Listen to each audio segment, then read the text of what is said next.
It was the early days of Islam. There was a noble and powerful Christian Arab king. He ruled over a large land from Damascus to the deserts of Jordan with his palaces and armies. He lived in wealth and power with the support of the great Eastern Roman Empire, and dressed like the Romans. But one day he heard for the first time about a new religion rising from the Arabian Peninsula, Islam. The invitation to this new faith reached him.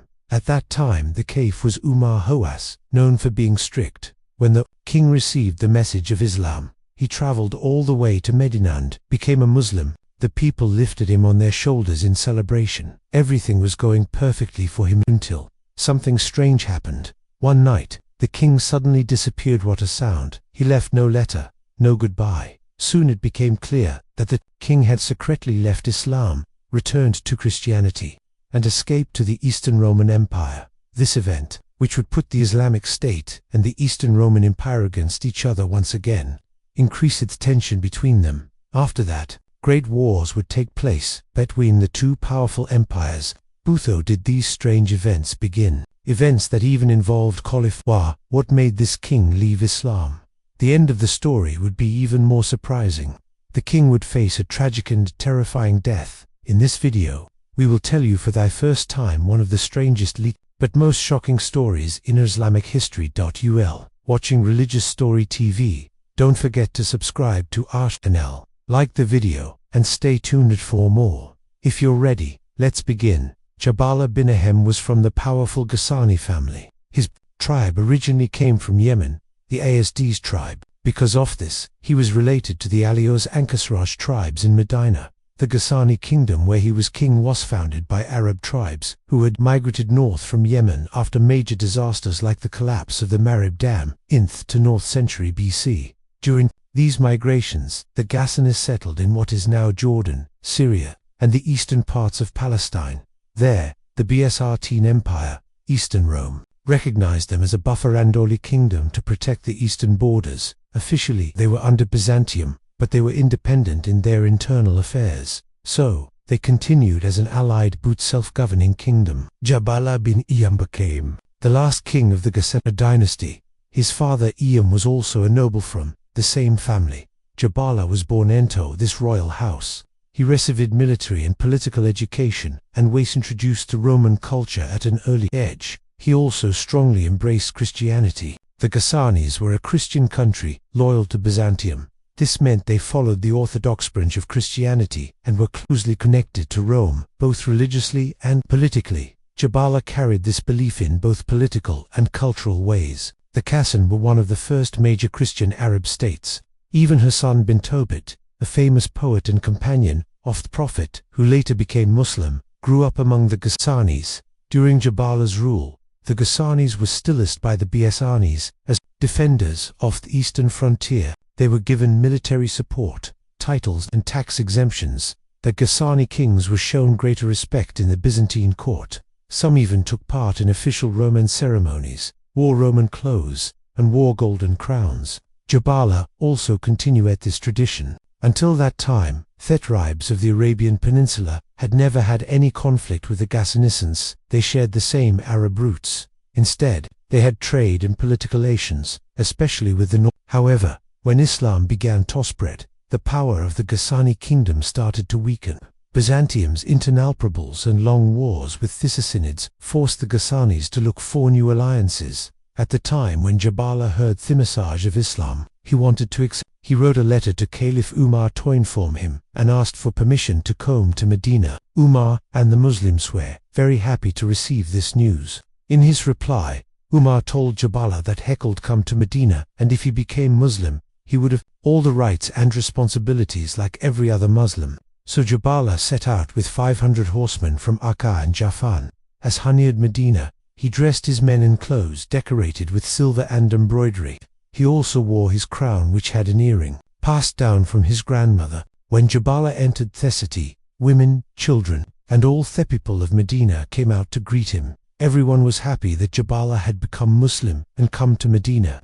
That year during the Hajj season, Jabala performed Hajj with Umar. While circling the Kaaba, a man from the tribe of Fazara accidentally stepped on Jabala's robe. Jabala became angry, turned to the man, punched him, and broke his nose. The man later complained to Umaru. Umar sent a message to Jabala and asked, "Why did you punch that man and break his nose?" Jabala replied, "Yes, he stepped on my robe. If it weren't for the Khaybar, I would have taken out both his eyes." When Umar heard this, he said, "So you admit your fault. Now you must either make peace with him or I will apply kisses, equal punishment, to you." Jabala said, "What do you mean? Are you making me a king equal to a man from the lower class?" Umar replied, "O Jabala, Islam has made you and him equal. You have no superiority over him except in righteousness." "You are Theism," Jabala said. "Is that so? He thought I would become more respected and powerful after entering Islam. Islam has made all Muslims equal. In front of Allah, a king and a servant are the same. And in this world, everyone has rights, and those rights must be protected." Jabala then said, "In that case, I will return to Christianity. Umar, may Allah be pleased with him, said then, "O Jabala, I will apply both Thika's punishment and a punishment for leaving Islam. It's your choice." A fight almost broke out between Jabala's men and the relatives of the man with the broken nose. Jabala harassed Umar for time to think until the next day. Umar agreed. That night, thinking about what would happen to him, Jabala secretly escaped with his 500 horsemen. He went straight to Constantinople, today's Istanbul, and left Islam to become Christian again. The Eastern Roman Emperor of that time, Heraclius, welcomed him. Heraclius was very pleased. For a rich man to leave Islam and choose their religion was something great in his eyes. He gave Jabala more wealth and land. Khalifa Omar sent an ambassador to Heraclius and invited him to accept Islam. Heraclius, however, offered a peace agreement without becoming Muslim. As Khalifa was about to write a reply to the peace offer, he turned to the ambassador and said, "Come here. Did you meet Jabala who left our religion?"